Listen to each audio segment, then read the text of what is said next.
반갑습니다. 약점 공략 미적분 차현우입니다. 자, 여러분과 새로운 강좌를 통해 만나게 됐는데, 되게 선생님 오랜만이야.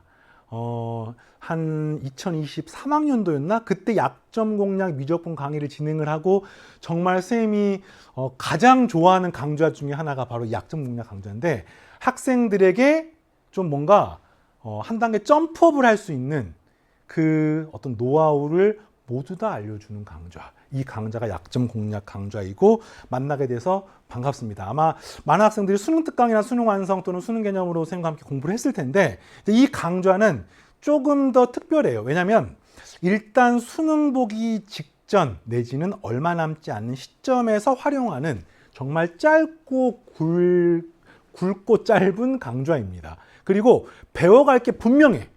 그리고 다루지 않은 내용도 명확합니다. 그래서 여러분들이 지금부터 짧은 OT를 보고 어떤 강의이고 이게 나한테 필요한가 안 필요한가 보시고 필요하면 바로 달려가십시오. 알겠죠? 자, 한마디로 말하면 이 강좌는요. 미적분의 사전 문항, 수능에서 미적분 고난도 문제를 빠르고 깊이 있게 그리고 정확하게 공부하는 강좌입니다. 수능의 미적분 문제가 3문제가 출제가 되죠. 28, 29, 30. 그리고 그 세 문항이 트렌드가 있습니다. 유형이 있습니다.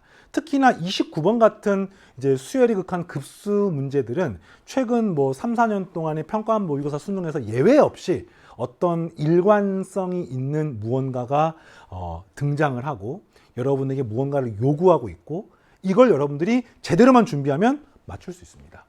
물론 미분의 활용 같은 이제 최고난도 30번 문제, 28번 문제 이런 문제들은 워낙 스펙트럼이 넓기 때문에 공부를 이거 하면 맞추고 이거 못하면 틀리고 이렇게 감히 말할 수는 없어요.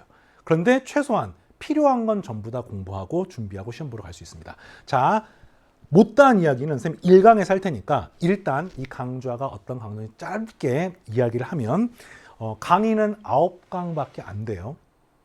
그러니까 강의 분량이 작죠. 그리고 선생님이 미적분이 3단원입니다. 수열이 극한 3단원. 수열이 극한 3강. 미분 3강.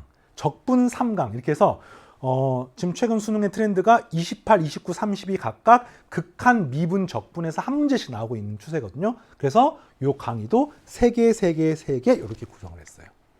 그리고 문제에서 다루는 것들은 수능 4점짜리 문항을 공략하는 거니까 당연히 난이도가 아마 EBS에서 강의하는 강의 중에서 가장 높은 것으로 구성이 되어 있는데 여기에 미적분은 플러스 알파가 있습니다.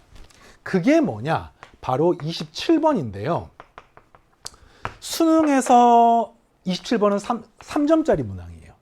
수능의 3점짜리 문항은 진짜 쉬운 3점짜리 문제도 있고 암산할 수 있는 문제도 있고 나름대로 난이도가 높은 것도 있는데 그 중에서 가장 어려운 3점짜리 문항 심지어는요 공통과목 9번 10번보다 4점짜리 9번 10번보다 더 어려운 난이도의 문제가 바로 미적분 27번이고 이 미적분 27번 문제는 여기에 같이 녹여서 그러니까 다루는 문제 수준은 4점이지만 27번으로 나올 만한 것까지도 다룬다.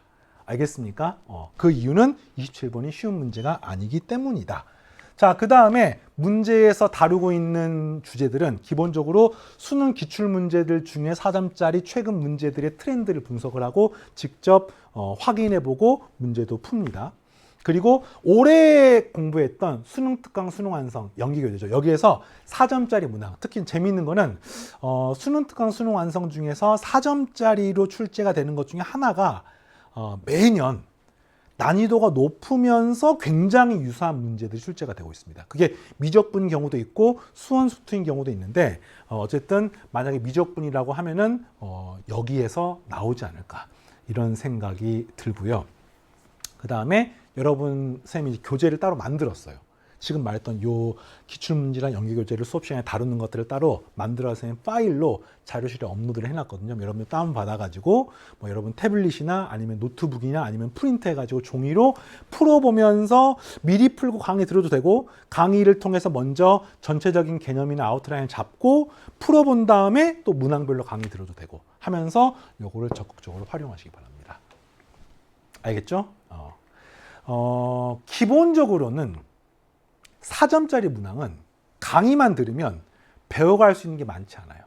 그래서 여러분들이 문제를 풀었고 답을 못 맞춰도 괜찮습니다. 문제를 풀어보고 이 고민하는 과정이 반드시 있어야 돼. 이게 약간 그 마치 사막에서 오아시스 찾는 느낌처럼 고난도 문제들은 어디서부터 어떻게 손을 대야 될지 모를 수도 있거든요.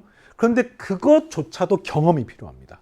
그래서 꼭 5분, 10분이라도 문제 미리 풀어보신 다음에 강의를 듣기 바라고, 자, 항상 선생님이 했던 이야기가 있죠. 결과는 노력을 절대 배신하지 않기 때문에 여러분이 시간을 투자하고 노력하는 만큼 반드시 성적으로 보답받습니다. 자, 선생님 본 1강에서 만나도록 하겠습니다. 안녕.